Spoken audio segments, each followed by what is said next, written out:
안녕하십니까, 정호군입니다. 잘 지내고 계시죠? 요새 여러분들 상담이라는 것을 어떻게 생각하십니까?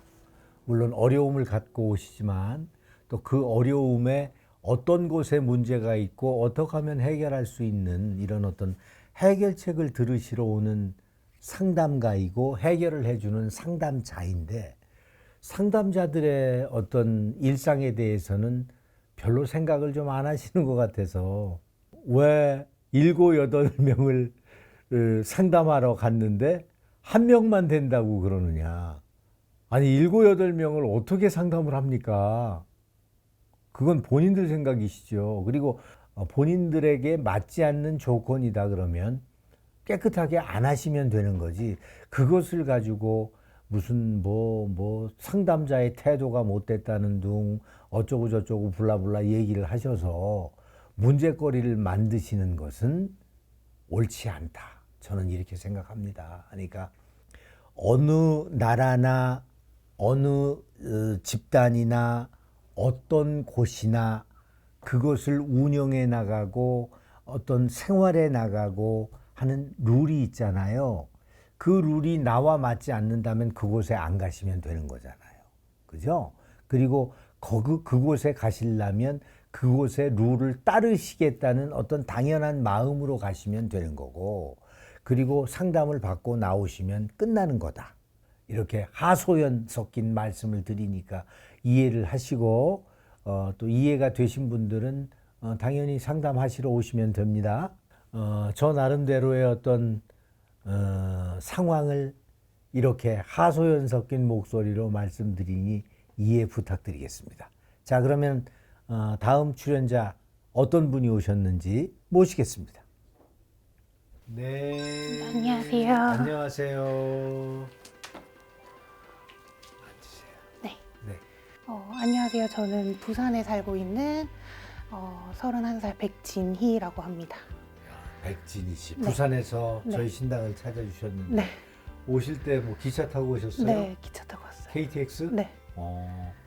우리 백진희 씨는 네. 조금 마음을 편안하게 가지셔야 되겠어. 네. 응? 모든 게 다 불편하고 네. 모든 게 다 짜증이고, 그죠? 모든 게 다 불공평해! 이거야. 네. 그래서 혼자서, 그래요, 안 그래요? 약간 안간힘 쓰고 있죠. 제가 방울을 한번 흔들어 보겠습니다. 네.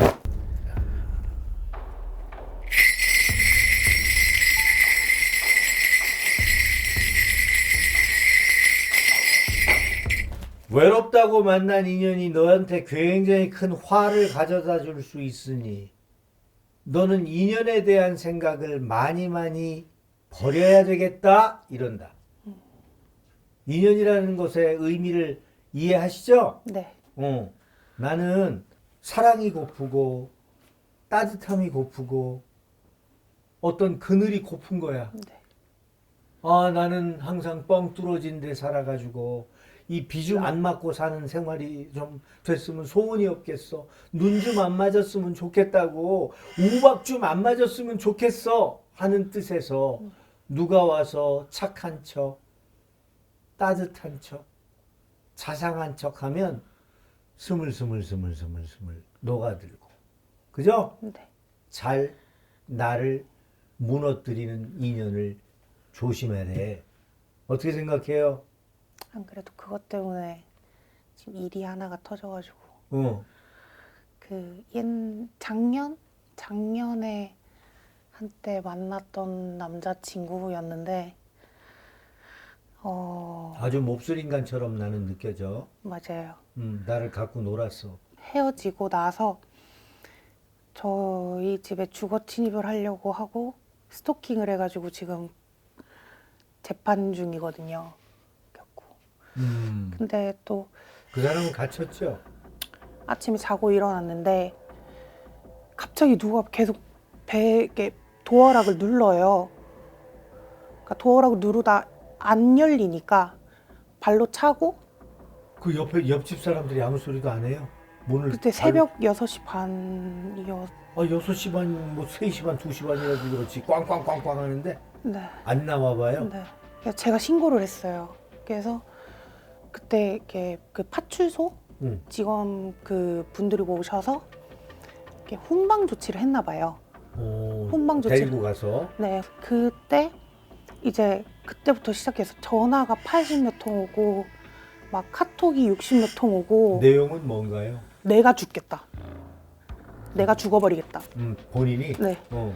막 그러길래 협박으로 재신고를 했죠. 음.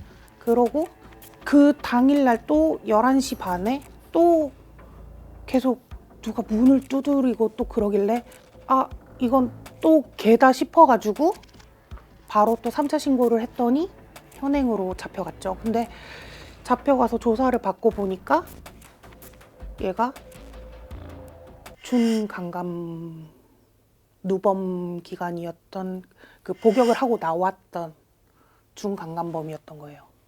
그러면 그 파출소나 경찰서에서도 조사를 해 보니까 나온 거죠? 네. 이력이. 네. 어. 이제 원래 그 구속 수사를 하려고 바로 이제 조사를 받았는데 이제 자기 지인이 와서 이제 조사를 성실히 받겠다, 구속 수사 이제 피해 달라 이렇게 해가지고 불구속 조사로 하기로 하고 됐는데 얘가 도주를 했어요, 그 와중에. 그래서 한 달? 2달? 그래도 잡혔잖아. 네. 어. 그래가지고 부처님 손바닥인데. 어. 그래서 잡혀서 그때부터 이제 구치소 가서 하고 있죠. 거의 한 6개월 됐는데 1심 때 징역 9개월에 스토킹 프로그램이 이수 40시간이 나왔거든요. 근데 항소를 했어요, 걔가 이번에. 그래서 지금 항소 재판 중이에요. 머리 아프겠다. 본인 귀에서 무슨 소리 같은 거 안 들려요? 가끔 피곤할 때 약간 보기보다 굉장히 마음이 여려요. 네, 겁도 많고. 네. 겉으로는 그래 해봐 해봐. 그런데 속으로는 어떡하지? 이거야. 네. 어? 본인 몇 살 때부터 자립을 했어요. 굉장히 외로운 팔자거든요. 중3 후반 때부터 에그머니나 16살 때부터 네.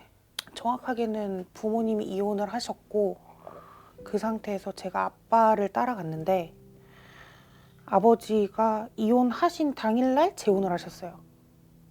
그러니까 아버지가 외도로. 근데 이제 그 새어머니랑 조금 처음엔 안 맞았어요. 그 새 가족이랑. 새어머니. 자식을 데리고 들어왔죠. 맞아요. 그 그래서- 사람들과의 갈등도 굉장히 많았을 네. 거예요. 그래서 후반에 저 혼자 그냥 따로 나와 살았어요. 그때부터 시작이었어요. 자취예요. 네, 지금도 자취해요. 그럼 생활비는 어떻게 해요? 어린 그 딸에게 생활비가 없었어요. 그래서 제가 학교를 안 다니다시피 한 게 학교를 다니면서 저녁에는 아르바이트를 했어요. 대리운전 콜센터 뭐 그 중학교 다니는 야간에 아이가 할 수 있는 알바가 그런 쪽밖에 몇 없어요. 시부터 몇 시예요? 저녁에 8시, 9시부터 12시, 1시, 2시 뭐 이렇게. 그럼 한 4시간, 5시간 일하는 거죠? 근데 학업을 할 수 없었나요? 거의 뭐 잤죠 그냥. 어. 그리고 그래서 어느 정도의 소득을 올렸었나요? 수입이 얼마였어요? 그때 당시에 120만 원을 받았어요. 그럼 120 가지고는 한 달 생활이 되나요? 혼자 사니까 그때 그때죠. 그럼 집도 굉장히 불편했겠네요. 그건 말 그대로 좁아 터지거나 예를 들어서 그지? 네, 주택 그냥 남들이 보면 어머 너 어떻게 살아 하는 그런 곳에서의 환경 아니었어요? 맞아요. 주택 이제 그 뭐라 그래야 되지 그 옥탑방이라 그래야 되나요? 여름에 어떻게 살아요 옥탑방에서 그지? 더 죽죠. 그랬구나. 그래서 고등학교는 다시 어떻게 다녔나요? 그 중퇴를 하고 검정고시? 검정고시 쳤어요. 그것도 콜센터 하다가 이제 그러니까 고등학교 졸업 증명서까지는 필요하다고 해서 이제 검정고시 공부해가지고 땄어요. 아유 잘했네. 근데 부모의 그늘이 없는데 네. 지금 부모님들하고 연락 안 하죠? 솔직히 연락은 하고 싶거든요. 근데 어떻게 연락해야 될지도 모르겠고 연락하면 또 싸울 것 같고 저 봐라. 그때 교통사고 났을 때 합의금을 당시에 아빠가 4,200만 원을 다 들고 가셨어요. 그래서 또 아빠랑 연락하면 그것 때문에 또 싸울 것 같고 그걸 왜 본인이 가져가세요? 왜 아버지가 가져가냐고. 그때 제가 계좌가 안 됐었어요. 근데 그래서 아빠가 받아주겠다 했는데 그걸 다 들고 가셨어요. 난 상담을 하다 보면 말이야. 이렇게 어안이 벙벙한 얘기들을 많이 듣고 이것도 스트레스야. 세상에 생각을 뛰어넘는 행동을 하는 인간들이 너무 많은 거야. 그렇지 않아요? 난 그래서 예전에는 그랬어요. 아니 인간처럼 착한 동물이 어디 있어? 인간이 사리분별력도 있고 양심이 있는 동물인데 인간같이 진짜 깨끗하고 착한 동물이 어디 있냐고 부처님이 이러셨어요. 제자가 부처님한테 부처님 이제 세장가 가시는 게 어떻겠습니까? 예전에 부처님이 뭐라고 그러셨게요? 야 이놈아 내가 왜 그 고름덩어리를 얼굴에 또 달고 살아야 되니? 이렇게 말씀하셨대요. 근데 그 구절을 읽으면서 아니 부처님은 성인이면서 인간들한테 고름덩어리가 뭐야? 했는데 오늘 또 이렇게 백진이 한테도 이런 얘기를 들으니까 그리고 또 여러 상담자들이 기상천외한 이슈를 갖고 나한테 오시니까 정말 입이 안 다물어지는데 이런 얘기를 들으면 여운이 남아요. 그러면 나도 혼자서 참 여러 가지 생각을 하게 될 거 아니에요? 이것도 스트레스예요. 본인 올해 이사 갈 거예요? 겨울에? 생각 중이에요. 뭐가 생각 중이에요? 이사를. 이사 간대요. 아, 가요? 네. 이사 가야 되고. 네. 본인도 그 마음이 굴뚝 같지 않아요? 아, 굴뚝 같죠. 내년까지는 네. 굉장히 몸을 사려야 돼요. 네. 그리고 지나온 세월 속에서 네. 본인은 수술도 많이 했어야 돼요. 수술. 되게 많이 했죠. 저 봐라. 무슨 수술 했어요? 발목만 한 8번 하, 했고 위 수술도 했고 수술은 되게 많이 했어요. 위절제 수술 하셨나 보죠? 네. 제가 17년도 6월 2일 날 교통사고를 당했어요. 이렇게 가만히 서 있다가 카니발이 후진을 하다가 들이받았는데 제가 2m가 날아왔어요. 어유, 그 얼마나 세게 후진을 했으면 2m까지 날라가. 그냥 빵이네. 네, 이렇게 어. 흉골 부러지고 십자인대 파열되고 양쪽 다 파열되고 오른쪽 발목이 수고하다. 나갔어요. 그래가지고 수술을 엄청 했어요, 저는 발자래. 근데 그것 때문에 발목을 다 수술 계속했어요. 발목 수술이 생각보다 난해한 수술입니다. 그 간단하지 않아요. 그래서 예후가 안 좋은 경우를 제가 많이 봤거든요. 일반 사람들은 아이 뭐 그 수술하면 뭐 다시 원상복구 되는가? 아이 그렇지가 않단 말이지. 왜 이렇게 슬픔이 많아요? 쭉쭉 눈물을 흐리는 모습을 나에게 보여주시는데 왜 이렇게 울어요? 모르겠어요. 그냥 혼자 있으면 어.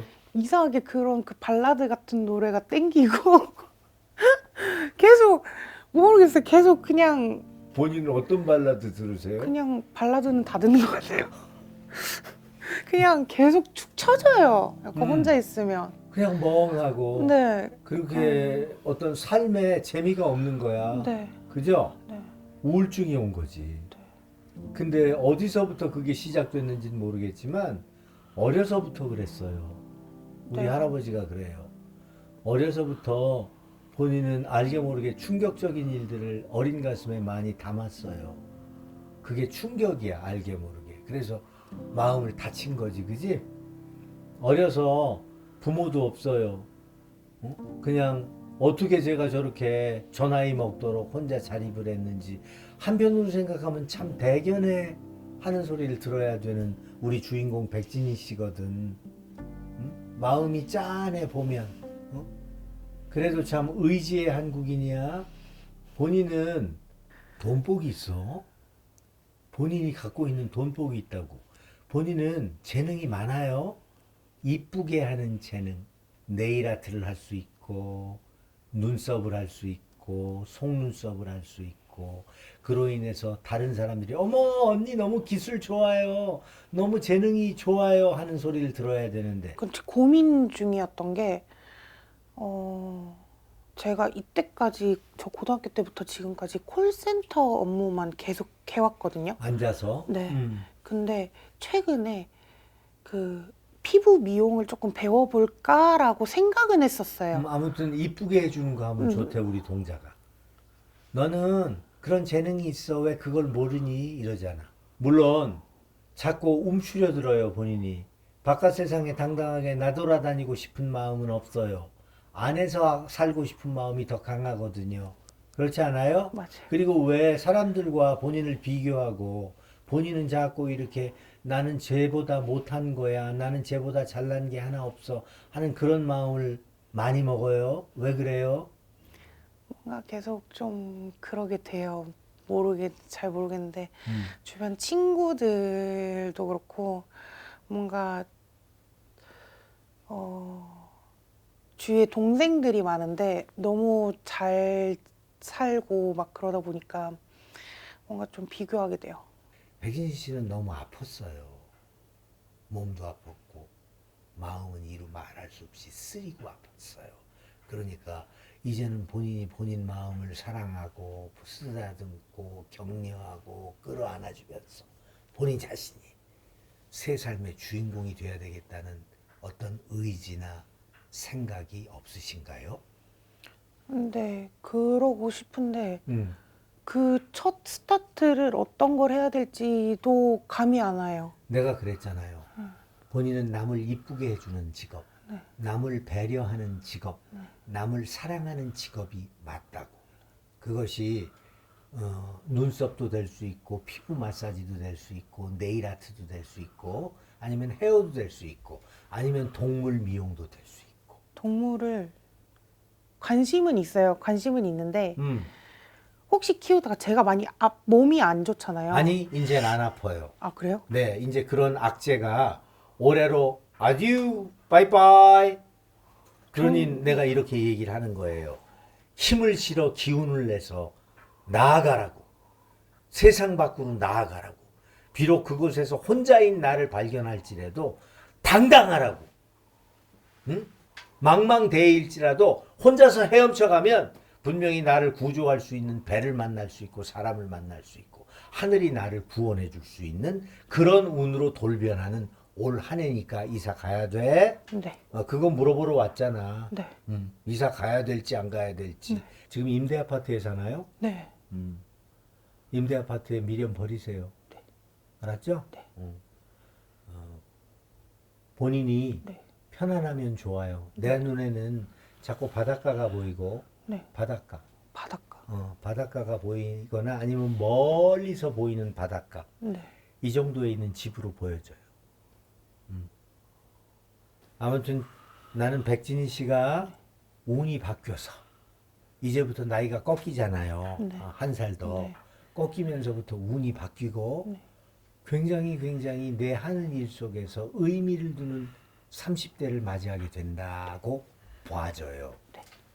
왜 이렇게 얘기하냐면 주체는 나이기 때문에 내가 움직이지 않으면 이 세상은 절대로 움직여지지 않기 때문이에요.